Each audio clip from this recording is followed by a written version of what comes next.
Hello.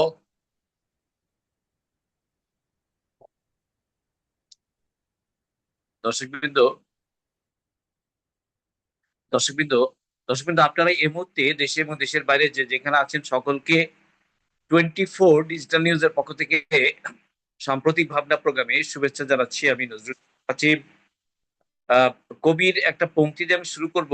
আজকে আমি যখন আপনাদের সামনে কথা বলছি এই মুহূর্তে গণপ্রজাতন্ত্রী বাংলাদেশ সরকারের প্রধানমন্ত্রী, বিএনপি থেকে যিনি প্রধানমন্ত্রী হচ্ছেন জনাব তারেক রহমান, মিরপুরে রামিসা নামে একটি ছোট্ট শিশুকে নির্মমভাবে ধর্ষণ করে তাকে হত্যা করা হয়েছে। 8 বছরের একটা মেয়েকে শুধু হত্যা করেই সে হত্যাকারী ক্ষান্ত হয় নাই, তার দেহ শরীর মানে মস্তক বিচ্ছিন্ন করে শরীরটাকে আলাদা করেছেন। এই লোমহর্ষক ঘটনা আজকে আমরা বাংলাদেশে, স্বাধীন বাংলাদেশে, যে আমরা বাংলাদেশ নিয়ে গর্ব করব, বাংলাদেশকে নিয়ে গর্ব আমরা খুব একটা কতটা করতে পারি সেটা আমাদের বিবেকের কাছে প্রশ্ন। এ পর্যায়ে এ বিষয় নিয়ে কথা বলবার জন্য কিছুক্ষণ মধ্যে মাসুদ প্রধান যুক্ত হবেন। পাশাপাশি আমরা কোরবানি, শুধু আজকে মুসলিম বিশ্বে কোরবানি নয়, এটা এটা ওইটা অত্যন্ত এটা সামাজিক একটা গুরুত্ব, ধর্মীয় ধর্মীয় অর্থনৈতিক, সামাজিক, এই তিন মাত্রিক এটার একটা গুরুত্ব তাৎপর্য রয়েছে কোরবানি। এই কোরবানির বিষয় নিয়ে আমরা কথা বলবো। এর অর্থনৈতিক গুরুত্ব কেমন, সামাজিক তাৎপর্য এবং ধর্মীয় গাম্ভীর্য। এবং সাম্প্রতিক দেখেছেন পশ্চিমবঙ্গের বিজেপি সরকার সেখানে ক্ষমতায় এসছে। এই বিজেপি সরকার ক্ষমতা আসার পরে সেখানে কোরবানি নিয়ে একটা ধোঁয়াশা সৃষ্টি হয়েছে। অথচ ভারতীয় সংবিধানে ভারতের সংবিধানে 12তম অধ্যায়ে বা 12তম ধারাতে আছে, সেখানে আপনার 6 থেকে 7 ধরনের প্রাণীকে জবেও করার আপনি আপনার জবেও করার একটা সাংবিধানিক রেওয়াজ আছে, নিয়ম আছে, নীতি আছে ভারতীয় সংবিধানে। কিন্তু পশ্চিমবঙ্গ এই বিজেপি উগ্রবাদী গেরুয়ারা ক্ষমতা আসার পরে সেখানে উগ্রবাদী হিন্দুরা মুসলমানদেরকে অলরেডি বিভিন্ন অঞ্চলে তাদেরকে একটা প্রেশার দিয়েছেন এবং ধরনের একটা চাপ সৃষ্টি করেছেন যে কোরবানি যদি যেই দেই তাদেরকে তারা আক্রমণ করবে, তাদেরকে নিধন করবে। কিন্তু পাশাপাশি পশ্চিমবঙ্গের একটা বৃহৎ জনগোষ্ঠী কিন্তু কোরবানি পশুর সাথে সম্পৃক্ত। আমরা এ বিষয় নিয়ে কথা বলবার জন্য আমাদের সাথে মাসুদ প্রধান যুক্ত হবেন। আমি কিছুক্ষণের মধ্যে আমি মাসুদ প্রধানকে পাবো। এই পর্যায়ে আমি বিষয়টি নিয়ে আমরা আপনাদের সামনে কথা বল বিষয়ে আমি আপনাদের বলতে চাচ্ছি যে কোরবানি শুধু নিছক কিন্তু আমাদের সমাজের বাস্তবতায়, যুগের বাস্তবতায়, সমাজের পট পরিবর্তনের মধ্য দিয়ে কোরবানি নিছক একটি ধর্মীয় বিষয় নয়, এর বিশাল মাত্রায় একটা অর্থনৈতিক যোগ এখানে আমরা দেখতে পাই। এই ক্ষেত্রে সামাজিক দিক থেকে একটা মানে বৈষম্য, তারতম্য দেখতে পাই। এবং কোরবানির বহু মাত্রিক অর্থনৈতিক সংযোগ আছে এখানে। হাজার হাজার নয়, হাজার হাজার কোটি টাকার কোরবানি পশু বিক্রি হয়। এবং গ্রামীণ কৃষি সমাজে যারা এই কোরবানি আহ, পশু যারা লালন পালন করেন তারা একটা অর্থের যোগ এখানে পান। শুধু তা সেই শ্রেণী নয়, এখানে আরো অনেক, যে বিশেষ করে এখানে কোরবানি পশুর খাবার থেকে শুরু করে, খাবার বলুন, দড়ি বলুন, এই জবাই দেওয়ার যে যন্ত্রপাতি বলুন, সেই জায়গাতেও আমরা কোরবানির বিষয়টা এখানে আমরা দেখতে পাই। এবং বিশেষ করে অর্থনৈতিক যে যোগ আছে, যে যোগের বিষয়টা আমরা লক্ষ্য করি। এ বিষয়ে আপনার এই যে বহুমাত্রিক অর্থনৈতিক সংযোগ, এখানে একটি শ্রেণী কিন্তু কোরবানি পশু জবাই দিয়ে লাভবান হন নয়, অনেক শ্রেণী এখানে ব্যবসায়ী শ্রেণী যেমন সুবিধা ভোগ করেন, সামাজিক শ্রেণী যারা আছেন তারা সুবিধা ভোগ করেন, বিত্তহীন যারা আছেন ছাড়া যুবক তারাও সুবিধা ভোগ করেন। বিত্তহীনদের মধ্যে একটা শ্রমিক শ্রেণী আছে। সেই শ্রমিক শ্রেণীর মানুষগুলা এই কোরবানির দিন কোরবানি পশু জবাইয়ের অংশগ্রহণ নেই, তারা তারা এখন বেশ একটা আর্থিক সংযোগের, ইনকামের একটা সুযোগ পায়। পাশাপাশি যারা 12 মাস মাংস খাওয়ার মতো যাদের নাই, সেই বিত্তহীন শ্রেণী মাংস দিয়ে একটু ভাত খাবার সুযোগটা এই কোরবানি থেকে তারা পান। এই বাস্তবতায় যে কোরবানির নানা মাত্রিক সংযোগ আছে, মাত্রিকতা আছে, আমরা সেই জিনিসটা দেখতে পাই। তো এই পর্যায়ে আমাদের সাথে কিছুক্ষণের মধ্যে মাসুদ প্রধানিয়া যুক্ত হবেন এবং এবং মাসুদ প্রধানীকে আমরা পাবো এবং তিনি মাসুদ প্রধানিয়া এই আশা থেকে উনি যুক্ত হবেন। তো এই পর্যায়ে আমি যেটা বলছিলাম যে পশ্চিমবঙ্গের জনসংখ্যার শতকরা 27% হিন্দু। সেই হিন্দু এই মুসলমান, কিন্তু এটা শুধু 27% মুসলমান হলেও এখানে আপনার আহ, তার মধ্যে একটা ইয়ে আছে,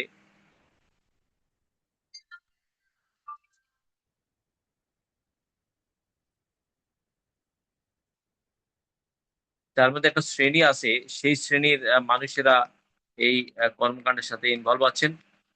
বিশেষ করে আম, হিন্দু শ্রেণী হিন্দু শ্রেণীর মানুষেরা সেখানে পশ্চিমবঙ্গের হাজার হাজার হিন্দু শ্রেণীর মানুষরা বছর ব্যাপী তারা কোরবানির গরু পালে সেই কোরবানির জন্য তারা সেই গরুটাকে মাঠে নিয়ে যায় এবং মাঠে মাঠে হাটে নিয়ে যায়, যেখানে কোরবানির হাটের ব্যবস্থাপনা থাকে। সেই জায়গা থেকে তারা সেখানে পশু নিয়ে বিক্রি করে, বেশি করে একটা অর্থের সংযোগও তারা পায়। এই বাস্তবতায় আমরা আছি। এই বিষয়ে এই যে যুগের বাস্তবতায়, এবং এখানে পশ্চিমবঙ্গে গেরুয়ারা যদি ক্ষমতা আসছে দেখেন, সেখানে শত শত মুসলমানদের বাড়িতে তারা আক্রমণ করছে, মুসলমানদের ধর্মীয় স্থাপনায় তারা আক্রমণ করছে। কিন্তু একটা ভারত কিন্তু বহুত্ববাদী একটি রাষ্ট্র। মানে ভারত ভারত একটা বহুত্ববাদী রাষ্ট্র।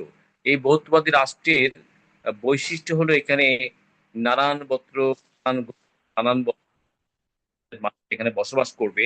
এই বাস্তবতা, এটাই বাস্তবতা, যেখানে নানান বর্ণের নানা গোত্রের মানুষদের অবস্থান থাকবে, তারা বসবাস করবেন এবং সেখানে তাদের সেই বসবাসের অধিকার অজস্র কেউ হস্তক্ষেপ না করেন। সেটাই কিন্তু ভারতীয় রাষ্ট্রের একটা বৈশিষ্ট্য। কিন্তু BJP on state one nation করবার জন্য উঠে পড়তে গেছে। এই বিজেপির এই মানে অন্ধত্ব হিন্দুত্ববাদী রাষ্ট্র প্রতিষ্ঠার এই লড়াইটা সময় বদলে দিবে, কিন্তু তারা এটা সফল হবে না। কিন্তু এর বাস্তবতা পরেও তারা বিজেপি এখানে মানে ইন্ডিয়াকে one state one nation one nationality করবার জন্য লেগেছে। এই জায়গা থেকে ভারতে যারা শতকরা প্রায় 15% মাইনরিটি আছে, মুসলিম মাইনরিটিদেরকে নানাভাবে তারা কোণঠাসা করে রাখার চেষ্টা করছেন। কিন্তু এর জন এছাড়া আরো অনেক ধর্ম সেখানে সেই ভারত, এখানে খ্রিস্টান আছেন, অনেক সম্প্রদায়ের মানুষ আছেন, কিন্তু তাদের ধর্মীয় না সংস্কৃতিকে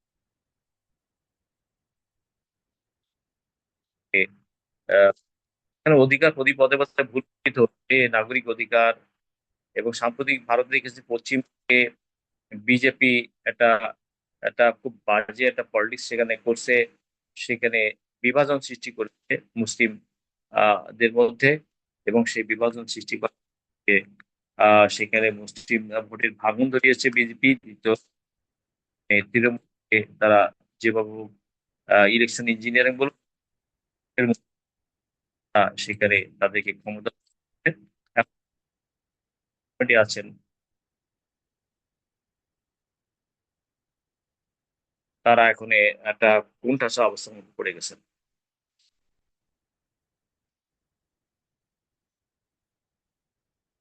এই পশ্চিমবঙ্গের এই বাস্তবতা প্রভাবটা বাংলাদেশেও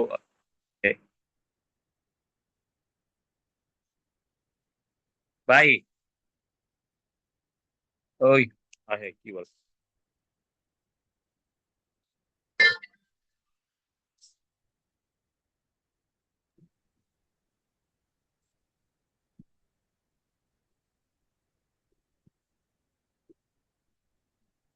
সামনে আসছি যে আমাদের বাংলাদেশের, দেখুন আজকে বাংলাদেশ একটা উৎসবের জায়গা আছে, কিন্তু উৎসবের মাঝেও আমরা যখন রামিসার মতো একটা পবিত্র শিশুকে নির্মম ভাবে 8 বছরের একটা শিশুকে ধর্ষণ করে তার মস্তক বিচ্ছিন্ন করে একটা লোমহর্ষক ঘটনা যে ঘটিয়েছেন, এবং আজকে এই যে ঘটনা ঘটার পরে আমাদের রাজনৈতিক ব্যক্তিত্বরা সেখানে তৎপর হয়ে যান এবং সবার রাজনীতি নেতাদের সেখানে তৎপরতা বেড়ে যায়। কিন্তু বাংলাদেশে এই যে ঘটনা ঘটার পূর্বে আইন শৃঙ্খলা বাহিনী অবশ্য বেশি সামাজিক অবক্ষয়কে রোধ করা এই জরুরি সম্ভব না। তারপরেও আইন শৃঙ্খলা পরিস্থিতির উন্নতি কতটুকু হচ্ছে সেটা সময়ের বিষয়। এই আইন শৃঙ্খলা পরিস্থিতির উন্নতির বিষয়টা আমরা সেটাও লক্ষ্য করি। বিশেষ করে একটা মানুষের ঘরে বাইরে রাস্তায় সর্বত্রই তার নাগরিক অধিকার, বিশেষ করে নিরাপত্তাগত বিষয়গুলা এটা সমুন্নত থাকা এবং সেটা ম্যানেজমেন্ট করা একটা রাষ্ট্রের দায়িত্ব। কিন্তু এই যে আমরা কিছুক্ষণ পর পর দেখতে পাই যে শিশুদের উপরে নির্মমভাবে অত্যাচার করা হয়, মেয়ে শিশুদেরকে ধর্ষণ করা হয়, তাদের একটা স্বাধীন দেশে তার শরীরটাকে খণ্ড বিচ্ছিন্ন করে রাখা হয়। মেয়েটাকে মানে বাথরুমে নিয়ে নির্মমতা পাশবিকতা চালানো হয়েছে, তার মস্তক বিচ্ছিন্ন করা হয়েছে, শরীরটাকে দ্বিখণ্ডিত করা হয়েছে। এই যে পাষণ্ড এই নরপিশাচ গুলো ঘটনাগুলো ঘটাই, আমি মনে করি এই আমাদের বাস্তবতায়, এই যুগের বাস্তবতায় এদেরকে প্রকাশ্যে জনগণের সামনে ফাঁসির আওতায় এনে নির্মম ভাবে এদেরকে হত্যা করে সেই নির্মমতার একটা সাজার ব্যবস্থা করা, এই নীরবে নিশ্চিতে তাদেরকে ফাঁসি দিলে সেই ফাঁসি যা হয়, এটা ব্রিটিশ মানধাতার আইন। এই ব্রিটিশ মানধাতার আইন এখন বর্তমান বাস্তবতায় এটা চলে না বাংলাদেশের মতো জায়গায়।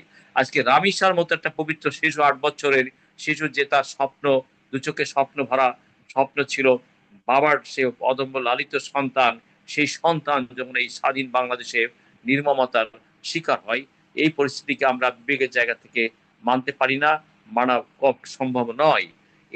এই পরিস্থিতিগুলো যখন আমরা দেখি তখন আমাদের বিবেকে প্রশ্ন করে, আমরা তোমাকে পাওয়ার জন্য আর কতকাল ভাসতে হবে রক্ত গঙ্গা, হে আমার স্বাধীনতা। এই প্রশ্নগুলো কিন্তু আমাদের সামনে চলে আসে অনবরত। আমরা আমাদের স্বাধীনতাকে পাওয়ার জন্য আজকাল রক্ত গঙ্গায় ভাসবো, এই অবস্থাকে সামনে রেখে আমরা আছি।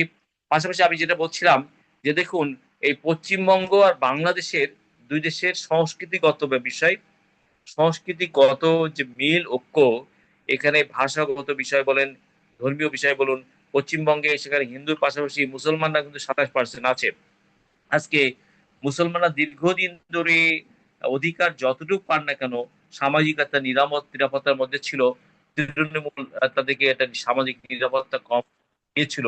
কিন্তু তারা এই যে বিজেপি মুখী কিছুটা হলো, এবং বিজেপি যখন এদেরকে দ্বিমাত্রিক ভাবে তাদের ভোট ব্যাংকে ভাগ করে দিল, নয় ছয় করে ভারতের নির্বাচন কমিশনকে প্রশ্নবিদ্ধ করে বিজেপি ক্ষমতা আসার পরে সেখানে মুসলমানদের উপরে অত্যাচার হচ্ছে, তাদের বাড়িঘর ভাঙচুর করা হচ্ছে, ধর্মীয় উপাসনা অত্যাচার করা হচ্ছে, ইভেন কি সেখানে মাইক বন্ধ করে দেওয়া হয়েছে যেখানে মুসলমানরা আজান দেয়। তাই এই যে ভারতে বিশেষ করে অনেক রাজ্যে, আপনার বিহার, উড়িষ্যা, হায়দ্রাবাদ, হায়দ্রাবাদের নাম তারা পরিবর্তন করেছে। এই যে বিজেপির এই যে হিন্দুত্ববাদী রাষ্ট্র পরিণত করার জন্য যে কলা কৌশল, যে বাস্তবতা আমরা দেখতে পাচ্ছি, সেই বাস্তবতায় আমরা আছি এখন এই পর্যায়ে। আমি জনাব মাসুদ প্রধান ওনাকে পেয়েছি। জনাব মাসুদ প্রধান, আপনি আমাকে শুনতে পাচ্ছেন? আমি শুনতে পাচ্ছি, আপনি আমাকে শুনতে পাচ্ছেন? জি, আপনাকে আসসালামু আলাইকুম, সালাম জানাচ্ছি জনাব। ওয়ালাইকুম সালাম, আপনাকে এবং দর্শক শ্রোতা যারা শুনছেন সবাইকে আচ্ছা, আমি প্রথমত বলছি আপনাকে, দেখুন পশ্চিম বাংলা বাংলাদেশের ভাষাগত একটা মিল আছে, সংস্কৃতিগত একটা ব্যবধানটা কম। পশ্চিমবঙ্গের জনগোষ্ঠী 27% মুসলমান। সেখানে আজকে যেভাবেই হোক সেখানকার নির্বাচনকে প্রশ্নবিদ্ধ করে এবং এখানে 9-6 করে বিজেপি ক্ষমতা আসার পরে আপনার শত শত মুসলিমদের বাড়িঘর, স্থাপনা, মসজিদকে অ্যাটাক করা হয়েছে, এবং সেখানে অঘোষিত ভাবে শুভেন্দু সরকার আপনার একটা অধ্যাদেশ জারি করছে যে 14 বছরের উপরে পালিত গরুকে সেখানে কোরবানি দিতে হবে। আজকে সেখানে আজকে আমি দেখলাম আপনার ফুরফুরা শরীফের পীর তোহা সিদ্দিকী, তিনি স্ট্রেট বলছেন মুসলমানদেরকে যে হিন্দুত্ববাদী সরকার যারা আছেন তাদেরকে বুঝিয়ে দিতে হবে তোমরা গরু কোরবানি করো না। কিন্তু গরু কোরবানি না করে তোমরা খাসি কোরবানি করবো, তোমরা ভেড়া কোরবানি করবা, তোমরা অন্যান্য প্রাণী যা আছে সেগুলো কোরবানি করো, যাতে তোমরা এটা যদি গরু কোরবানি না দাও তাহলে এই যে লক্ষ লক্ষ হিন্দুরা যারা গরু ফেলেছে, তারা তাদের গরুটাই সম্বল, এবং তারাও যে ক্ষতিগ্রস্ত হওয়ার জন্য ক্ষতিগ্রস্ত হবে। এই বিজেপির রং সিদ্ধান্ত, শুভেন্দুর রং সিদ্ধান্তের প্রতিফলনটা তোমরা বাস্তবে দেখিয়ে দাও। এ বিষয়ে আপনি এই বিষয়টাকে কিভাবে দেখছেন? পাশাপাশি আমাদের কোরবানি কিন্তু বহু ধরনের অর্থনৈতিক সংযোগ আছে। কোরবানি হলে নিম্নবিত্ত শ্রেণী, মধ্যবিত্ত শ্রেণী, ব্যবসায়ী শ্রেণী সবাই লাভবান হয়। এই যে অর্থনীতিতেও একটা যোগ হয়, অর্থনীতিতেও গভর্নমেন্টের হাজার হাজার কোটি টাকার ট্যাক্সের ইনকামের সুবিধা হয়, চামড়া ব্যবসায়ী ইনকাম পান। বাংলাদেশে কোরবানির বহুত যে অর্থনৈতিক সংযোগ সুবিধা আছে, পাশাপাশি পশ্চিমবঙ্গে মুসলমানরাও আওয়াজ দিচ্ছে আমরা গরু কিনবো না, এবং সেখানে যারা গরু হিন্দুদের মধ্যে নিম্ন বর্ণে যারা আছেন, মানে নিম্নবিত্ত যারা, তারা হাজার হাজার হিন্দুরা বলতেছে আমরা সুইসাইড করব, আমাদের গরু যদি বিক্রি না হয় তাহলে আমরা না খেয়ে থাকবো, আমাদের সম্বলটা হয়তো শেষ হারা হয়ে যাবে, এবং শুভেন্দু এসে আমাদের এর জবাব দিবে। এ বিষয়ে পশ্চিমবঙ্গের বিষয় এবং বাংলাদেশের এই কোরবানিতে অর্থনীতি যে একটা বহুমাত্রিক সংযোগ আছে, এই দুটো বিষয়টাকে আপনি কিভাবে দেখছেন যারা মাসুদ প্রধানী? ধন্যবাদ চাষি ভাইকে। ধন্যবাদ দর্শক শ্রোতা যারা শুনছেন এবং পরবর্তীতে এই অনুষ্ঠান শুনবেন, সকলকে আমি জানাচ্ছি অগ্রিম ঈদ উল আজহার শুভেচ্ছা। আসলে আমাদের এই সাবকন্টিনেন্টে বাংলা ভাষাভাষী মানুষ অনেক বেশি। দেখা যায় পশ্চিমবঙ্গ, তারপরে এদিকে হচ্ছে ত্রিপুরা, মিজোরামে, তারপরে এদিকে আরো কিছু রাজ্য আছে যেগুলা আমাদের সাথে সংযোগ এবং বাংলা ভাষাভাষী আছে। বিশেষ করে পশ্চিমবঙ্গের সাথে আমাদের সংযোগটা হচ্ছে যে দীর্ঘদিনের। এটা 100 বছরও, 1947 সালে প্রথম ভারত পাকিস্তান বিভাজন হয়েছে দ্বিরাষ্ট্র ভিত্তি, ধর্মভিত্তিক ভিত্তিতে। এই 47 সালে 100 বছরও কিন্তু এখনো হয় নাই, যে 100 বছরও এখনো পূর্ণ হয় নাই। তো আমি আমার কিছু দাদুদের কাছ থেকে, দাদা দাদা দাদা যারা ছিলেন, অনেক দাদাদের কাছ থেকে আমি গল্প শুনতাম ছোটবেলায়, যে তারা ইন্ডিয়ার অমুক জায়গায় গেছে, অমুক জায়গায় গেছে। আবার এখানকারও কিছু হিন্দু দাদা দাদা বাবুরা যারা এখানে আছে, তাদের সাথে অনেক সময় কথা বলি। তারা তো বলছে আমরা ব্রিটিশ সরকার দেখেছি, আমরা 1947 সালে বাঘের পর পাকিস্তান দেখেছেন, বাংলাদেশ সরকার দেখেছেন, এইরকম এই লোক আছে এখনো। তো আমরা যে জিনিসটা দেখতেছি, আমাদের আগে যখনই পলাশির যুদ্ধের পর এই ব্রিটিশরা এই দেশে 200 বছরের বেশি রাজত্ব করেছে, কিন্তু আমাদের এই অঞ্চলের মানুষরা কলকাতা ভিত্তিক। এখন যখন আমরা বাংলাদেশিরা ঢাকামুখী যেমন হই, ওই সময় এই অঞ্চলের মানুষগুলা, যারা এলিট শ্রেণীর লোকগুলা ছিল, তারা বেশিরভাগই কলকাতামুখী ছিল। আমাদের ঢাকার বড় বড় ব্যবসায়ীরা বা বিভিন্ন এলাকার বাংলাদেশের বড় বড় ব্যবসায়ীরা কিন্তু কলকাতার সাথেই ব্যবসা বাণিজ্য করতেন, ওখানে ট্রেনে আসা যাওয়া করতেন। এই ভাষাগত একটা মিল, হিন্দু মুসলিম বৌদ্ধ খ্রিস্টান, আমরা যে ধর্মের আছি না কেন, এখানে আমাদের ভাষাগত একটা মিল আছে, সংস্কৃতিগত একটা মিল আছে। হুম, এই মিলটা কিন্তু আমাদের মধ্যে আছে, মিলবন্ধনটাও আছে। এখন এখানে পশ্চিমবঙ্গ সরকার তৃণমূল ছিল, দীর্ঘদিন ক্ষমতায় ছিল। এখানে হঠাৎ করে আহ, রাজ্য সরকার গত বিধানসভার ইলেকশনে দেখা গেল সেখানে বিজেপি পাশ করেছে, শুভেন্দু অধিকারী সেখানের মুখ্যমন্ত্রী হয়েছেন। উনি এসেই প্রথম ওনার বক্তব্যগুলো ছিল সম্পূর্ণ সাম্প্রদায়িক, যেটা আমরা কোনোভাবেই কোনো সাধারণ মানুষ, কোনো সভ্য জাতি হিসেবে আমরা এটা ওনার কাছ থেকে আশা করি না। আগে থেকেই উনি সবসময় বাংলাদেশকে নিয়ে, বাংলাদেশের মুসলমানদেরকে নিয়ে, বাংলাদেশের সীমানা নিয়ে আজেবাজে কথা বলতেন। ওখানকার মুসলমানদেরকে নিয়েও অনেক কথাবার্তা বলেছেন। যেভাবে হোক ইলেকশন জোর করে ম্যানুফ্যাক্চারে হোক আর যে কোনো ভাবে হোক, তারা তো পাস করেছে।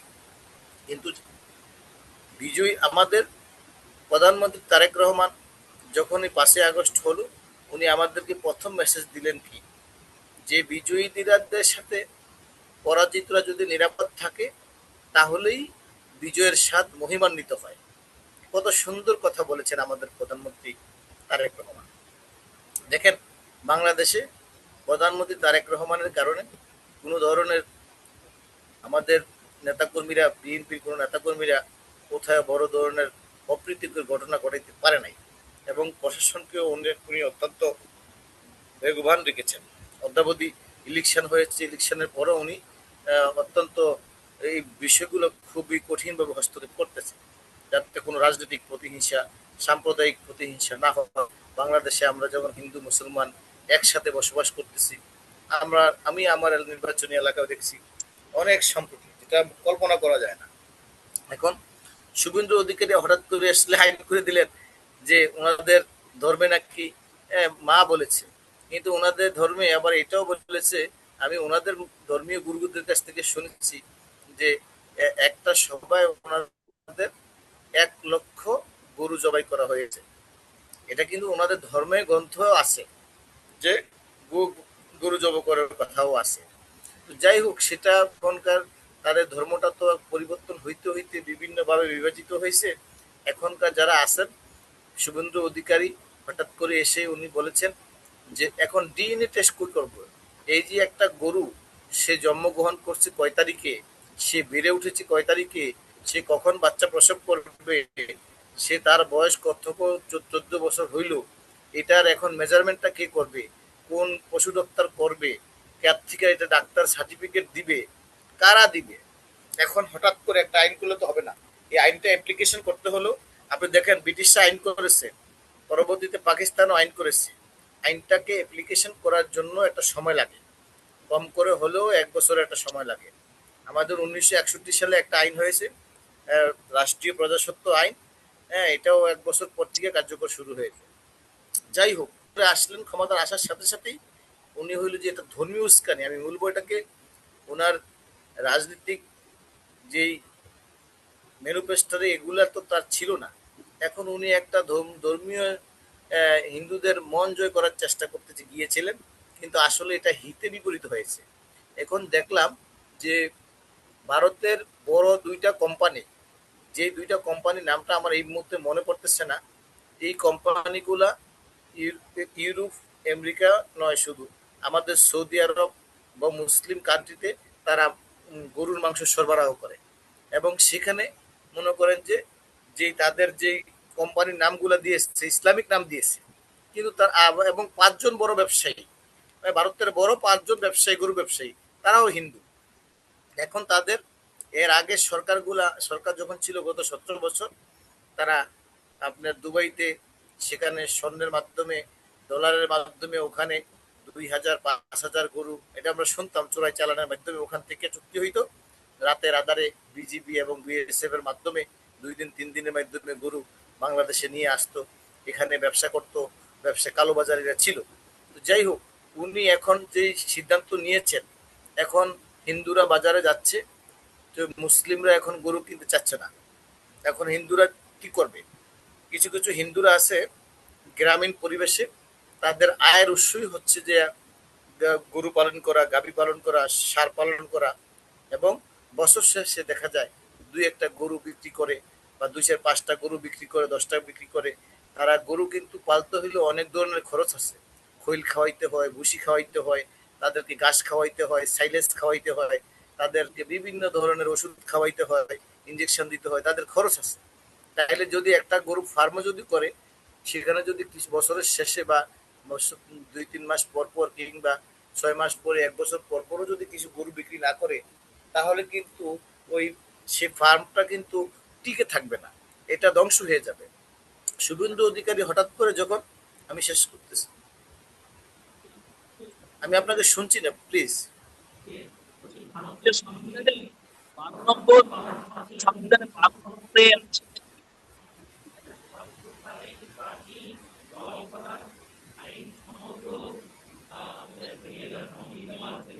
আইন পাকিস্তান ছয় প্রকার প্রাকৃতিক দুর্যোগ আছে।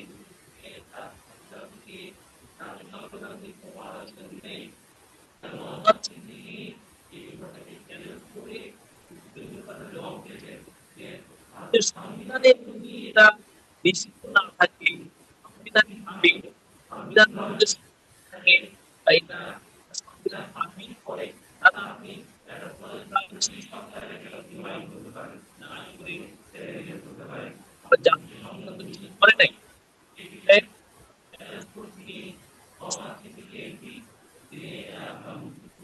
জি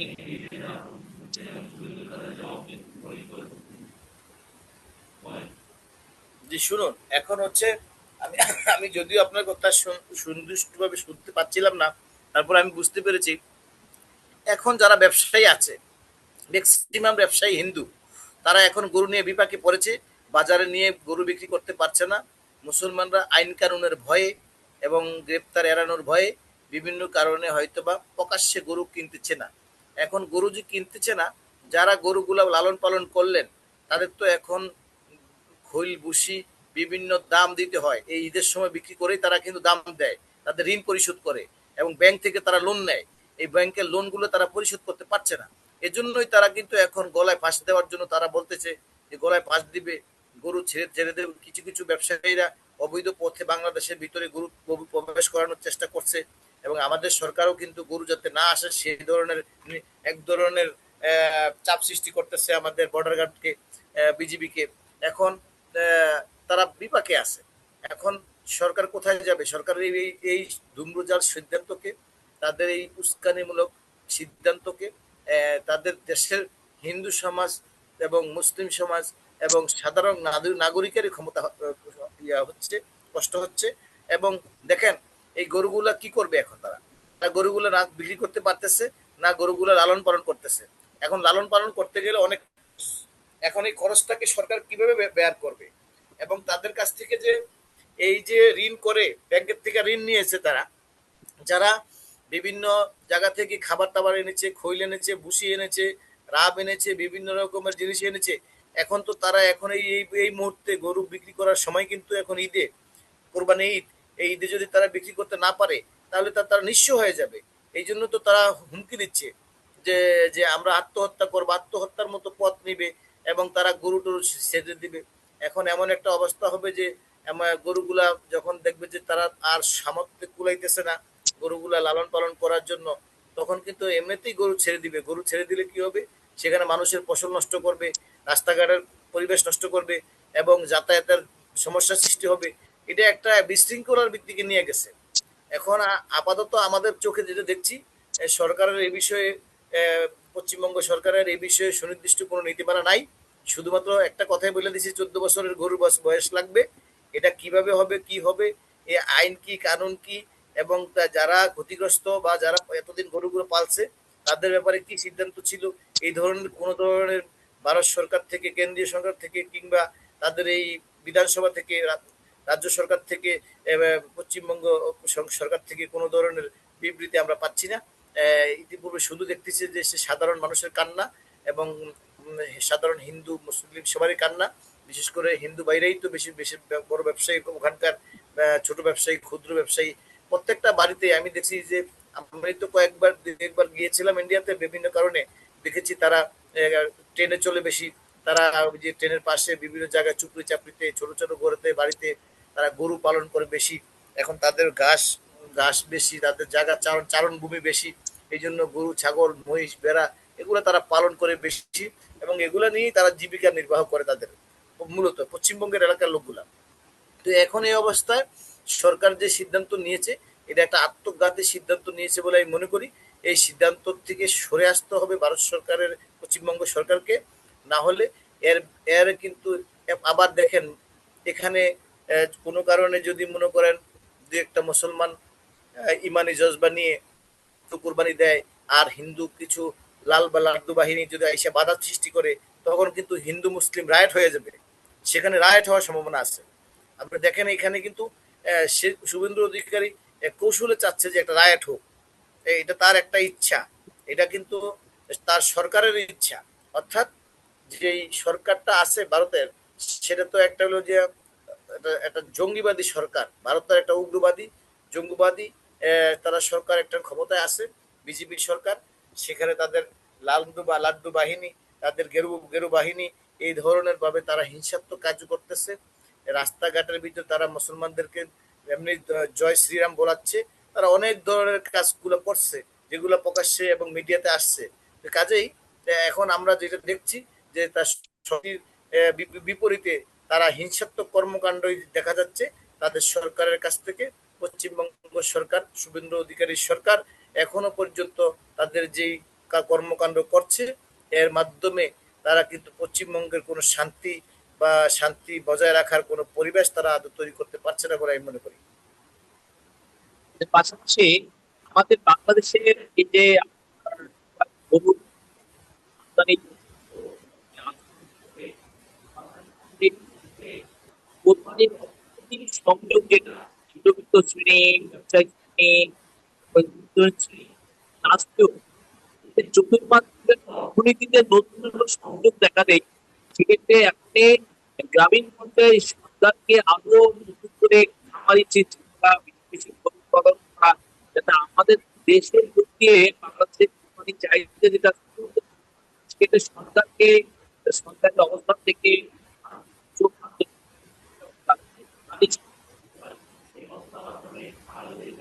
দেখেন আমাদের বাংলা, জি জি, সুন্দর কথা বলেছেন, আপনার প্রশ্ন অনেক সুন্দর হয়েছে। বাংলাদেশে যে পরিমাণ গরু এখন খামার আছে সমগ্র বাংলাদেশের, বিশেষ করে উত্তরবঙ্গে, আপনার উত্তরবঙ্গে বেশি, তারপরে আপনাদের আমাদের খুলনা রাজশাহী সেখানেও আছে, আমাদের কুমিল্লা অঞ্চলও আছে। এখন কিন্তু গ্রাম গ্রাম পর্যায়ে, বিশেষ করে গ্রামীণ পরিবেশে কিছু কিছু খামার তৈরি হচ্ছে সরকারের প্রত্যক্ষ সহযোগিতায়। তারা বিভিন্ন ব্যাংক লোন বা বিভিন্ন মাধ্যমে অল্প দু চারটা গরু, পাঁচটা গরু, দশটা গরু, এভাবে আস্তে আস্তে আস্তে আস্তে বড় বড় খামারের চেষ্টা করে একটা একটা এস্টাবলিশমেন্টের দিকে নিয়ে গেছে। এবং বাংলাদেশের ভিতরে এখন যে পরিমাণ গরু আছে বা ছাগল ভেড়া আছে, এই পরিমাণ দিয়ে বাংলাদেশের আর এগুলো ইম্পোর্ট করা লাগবে না, যে গরু অন্য দেশের থেকে কিনে আনা লাগবে না। এই পরিমাণ গরু বাংলাদেশ সরকারের আছে, জনগণের আছে। কাজেই আমরা অন্য দেশের প্রতি মুখাপেক্ষী নয়। ভারত সরকার তো এর আগে যখন 5ই আগস্টের আগে বলেছে ওনারা আমাদেরকে পেজ বন্ধ করে দিবে, ওনারা আমাদেরকে শস্য বন্ধ করে দিবে, আমাদেরকে কত কিছু বন্ধ করে দিবে, আমরা না খেয়ে থাকবো। কিন্তু আসলে আলহামদুলিল্লাহ আমরা ওনাদের অনেক কিছু ছাড়াই আমাদেরকে আল্লাহ তালা আমাদের রিজিকের ফয়সালা করেছে এবং আমরা ভালো আছি। দেখবেন আপনি, অর্থাৎ পশ্চিমবঙ্গের উপরে আমাদের বর্তমানে কোনো ধরনের নির্ভরশীলতা আমি সরাসরি দেখছি না, যে ওইটা, যে এটা ছাড়া বিকল্প পদ্ধতি আমাদের কাছে নাই।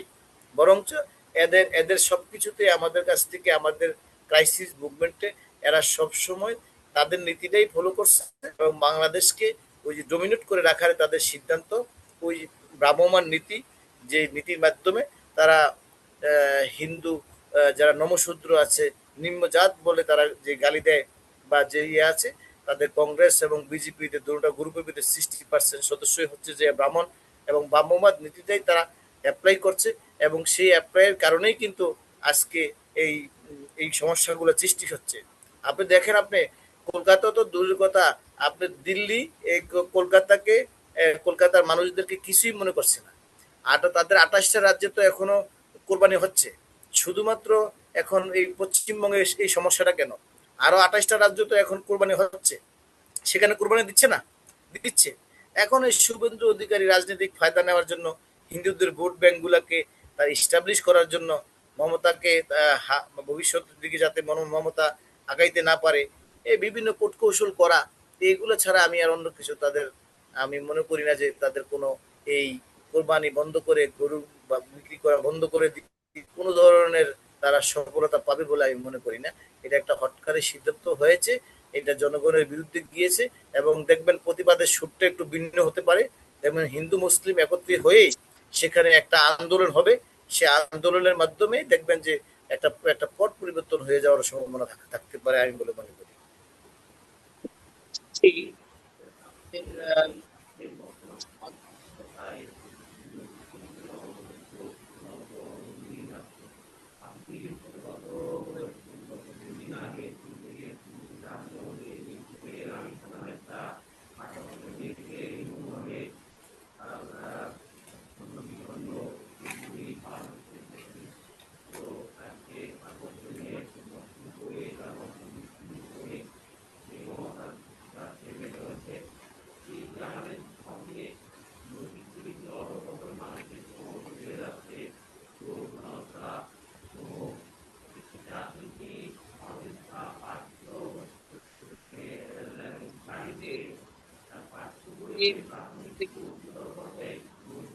আপনার সাউন্ড সিস্টেমে একটু সমস্যা আছে। চাষি ভাই, আমার মনে হয় আপনার সাউন্ড সিস্টেমটা একটু প্রবলেম হচ্ছে। আচ্ছা, আমি আপনাকে বলি এবার, বুঝছেন, এই যে রামিসা এখন নামে একটা বুঝতে মেয়ে এখন বুঝতে ধর্ষণ পারছি। শিকার হয়েছে, যেটা বিরোধী দলের নেতা যেখানে গেছেন, তার বাবাকে সান্ত্বনা দিয়েছেন, পুরস্কার দিয়েছেন। আজকে মাননীয় প্রধানমন্ত্রী সেখানে গেছেন রামিসার পরিবারকে দেখে সান্ত্বনা দেওয়ার জন্য। যে রামিসার মতো আর কত শিশু এভাবে নির্মমতার শিকার হবে। শিশুরাই যদি নির্মমতার শিকার হয়, যারাই যদি বসবাসের জন্য নিরাপত্তা না পায় দেশে, মানুষের নৈতিক চরিত্র শিক্ষা দেওয়ার জন্য পাঠ্য বইয়ে কি যে আমাদের ফ্যাসিস্ট সরকার সব শেষ করে দিয়েছিল, আপনার সামাজিক আহ ভেঙে দিয়েছিল, নৈতিক সেখান থেকে নতুন করে মানুষের নৈতিক শিক্ষা, নৈতিক শিক্ষা দেওয়ার জন্য নতুন করে সংশোধন কিন্তু করা উচিত। নৈতিক দিক থেকে পুরুষের নারী পুরুষের চরিত্র ভাই চরিত্র অধপতনের দিকে যাচ্ছে। রামিসা হত্যাকাণ্ড কিভাবে দেখছেন? তাকে বিচ্ছিন্ন করা হচ্ছে, তাকে রেখে দেওয়া হচ্ছে।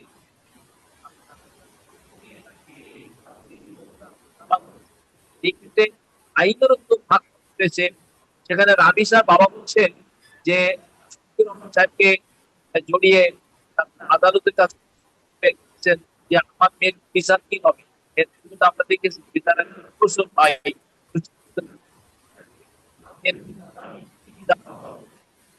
এই রামিসার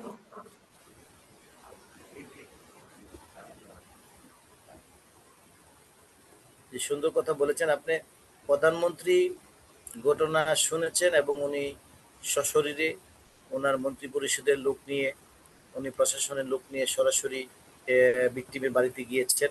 শিশুর পিতামাতার সাথে কথা বলেছেন এবং অভিভাবকদের সাথে কথা বলেছেন এবং সরকার আশ্বাস দিয়েছেন যে বিচারের আওতায় আনা হবে, যারা অপরাধী তাদেরকে আওতায় আনা হবে। প্রিভেন্টিভ অ্যাকশনটা আমাদের, এটা হচ্ছে ধর্মীয় শিক্ষার মাধ্যমেই আমি মনে করি যে এটা আসা উচিত। আমাদের ধর্মীয় শিক্ষাকে ধ্বংস করে দেওয়া হয়েছে গত 17 বছর এবং আমাদের শিশুদেরকে ওইভাবে আমাদেরকে ওইভাবে নৈতিক অবক্ষয় সৃষ্টি হয়েছে। আপনি দেখেন এখনকার যদি এত সোশ্যাল মিডিয়াতে আগে ছিল না, এখন আমরা ফেসবুক, ইউটিউব বা অন্যান্য মাধ্যমে এত দ্রুত একটা সংবাদ ছড়িয়ে যাচ্ছে। এখন এই যে ঘটনাগুলো ঘটছে, এই ঘটনাগুলো কিন্তু নিত্য নৈমিত্তিক। কয়টা ঘটনা আমরা প্রকাশ্যে আসতে পেরেছে? ধরেন আজকে যদি 10টা ঘটনা ঘটে, হয়তো দুই একটা ঘটনা আসছে। এখানে কিছু সব সময় তাদের কিন্তু রাজনৈতিক পরিচয় নাই, সন্ত্রাসের কোনো রাজনৈতিক পরিচয় নাই, আপনি চাঁদাবাজের কোনো রাজনৈতিক পরিচয় নাই, আপনি আপনি যিনি দর্শক তার কোনো রাজনৈতিক পরিচয় নাই, সে শুধুমাত্র দর্শক। এখন দর্শক যেই হোক, যেই মতের হোক, যেই সম্প্রদায়ের হোক, যেই গ্রুপেরই হোক, তার বিচারের আওতায় আনতে হবে এবং দৃষ্টান্তমূলক শাস্তি দিতে হবে। আপনি যখন দৃষ্টান্তমূলক শাস্তি হবে, তখনই আপনার ন্যায় বিচার প্রতিষ্ঠা হবে এবং সমাজের থেকে অপরাধ প্রবণতা কমে যাবে। ক্রিমিনোলজির ভাষায় যেটা হচ্ছে জাস্টিস ডিলে টু জাস্টিস ডিনে। এখন যদি আপনার ন্যায় বিচারটা হবে কিভাবে? এখন যে আইনি জটিলতা, সাক্ষী পর্যন্ত যাওয়া, এখন দ্রুত বিচার আইনে যদি এই সমস্ত মামলাগুলা নেওয়া যায় এবং দ্রুত ডেট করে সাক্ষী করে দ্রুত রায় দেওয়া যায়, দুই একটা নজির স্থাপন করা যায়, তাহলেই দেখা যাবে যে দর্শকরা ভবিষ্যতে আর দর্শকরা আপনার এই ধরনের কুকাজ করার জন্য চেষ্টা করবে না।